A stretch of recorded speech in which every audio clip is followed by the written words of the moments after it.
മൂന്നാറിൽ ജനവാസ മേഖലയിൽ ഇറങ്ങിയ പടയപ്പയ്ക്ക് നേരെ പ്രകോപനമുണ്ടായി. പ്രദേശവാസികൾ ചിലർ പടയപ്പയെ ജീപ്പ് ഇടിപ്പിക്കാൻ ശ്രമിച്ചു. മൂന്നാർ ചൊക്കനാട് എസ്റ്റേറ്റിലാണ് സംഭവം.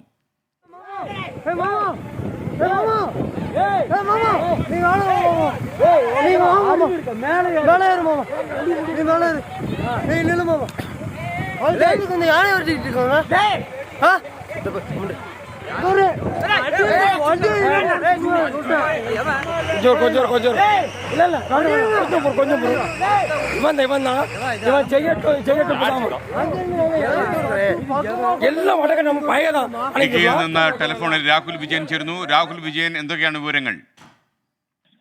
മൂന്നാർ ചൊക്കനാട് എസ്റ്റേറ്റിലാണ് പടയപ്പ ഇറങ്ങിയത്. ജനവാസ മേഖലയാണ്. കഴിഞ്ഞ ദിവസം അവിടെ ഒരു പരിപാടി നടക്കുന്നുണ്ടായിരുന്നു. ഈ വാഴയൊക്കെ കെട്ടിവെച്ചിട്ടുള്ള ഒരു അലങ്കാരം അവിടെ ഉണ്ടായിരുന്നു. അത് ഭക്ഷിച്ചുകൊണ്ടിരിക്കുമ്പോഴാണ് ജീപ്പിലെത്തിയ ഒരു സംഘം ആളുകൾ ഈ ആനയെ പ്രകോപിപ്പിക്കാൻ വേണ്ടിയുള്ള ശ്രമം നടത്തിയത്. ജീപ്പ് പലതവണ ആനയെ ഇടിപ്പിക്കുന്നതിന് വേണ്ടിയുള്ള ശ്രമം നടത്തി. ഇതിൽ ഏറ്റവും പ്രധാനപ്പെട്ട കാര്യം, ഇവർ ചൊക്കനാട് എസ്റ്റേറ്റിലുള്ള ആളുകളല്ല എന്നുള്ളതാണ്.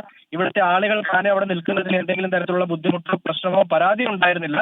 പക്ഷെ യാതൊരു പ്രകോപനവും കൂടാതെ അല്ലെങ്കിൽ അനാവശ്യമായിട്ട് ഈ ആനയെ പ്രകോപിപ്പിക്കാൻ വേണ്ടി ഈ ജീപ്പിലെത്തിയ ആളുകൾ ശ്രമിച്ചു എന്നുള്ളതാണ് ഏറ്റവും പ്രധാനപ്പെട്ട കാര്യം. ഈ ചൊക്കനാട് എസ്റ്റേറ്റിലെ ആളുകൾ തന്നെയാണ് മൊബൈലിൽ ഈ ആനയെ ജീപ്പിലെത്തിക്കാനുള്ള ദൃശ്യങ്ങൾ പകർത്തിയത്. അവർ പോലീസിൽ ഉൾപ്പെടെ പരാതി കൊടുക്കും എന്നുള്ള കാര്യവും ഈ ഘട്ടത്തിൽ അറിയിച്ചിട്ടുണ്ട്. എന്തായാലും ഈ പടയപ്പ ആളുകൾക്ക് നേരെ അത്ര വലിയ ശല്യമൊന്നും ഉണ്ടാക്കിയിട്ടില്ല. അതിൽ അനാവശ്യമായിട്ട് ഇങ്ങനെ പ്രകോപിപ്പിച്ചു കഴിഞ്ഞാൽ ഇനി ആളുകൾക്ക് നേരെയും ശല്യം ഉണ്ടാകുന്ന കാര്യത്തിൽ യാതൊരു സംശയവുമില്ല. ഓക്കെ, രാഹുൽ വിജയനാണ് ടെലിഫോണിൽ ഉണ്ടായിരുന്നത്. എന്തായാലും ഈ പടയപ്പ മൂന്നാർ പരിസരത്ത് തന്നെ ഉണ്ട്. പക്ഷേ ഈ പടയപ്പയെ പ്രകോപിപ്പിക്കുന്നതിൽ നിന്ന് സഞ്ചാരികൾ പിൻവാങ്ങണം. റോഡിലൊക്കെ പടയപ്പ കാണുന്നത് ഇപ്പോൾ ഒരു സാധാരണ കാഴ്ചയാണ്. അതുകൊണ്ട് തന്നെ ആനയെ പ്രകോപിപ്പിക്കുന്ന ആ പരിപാടിയിൽ നിന്ന് ആളുകൾ പിന്മാറണമെന്ന് ഒരിക്കൽ കൂടി നമ്മൾ പറയുകയാണ്.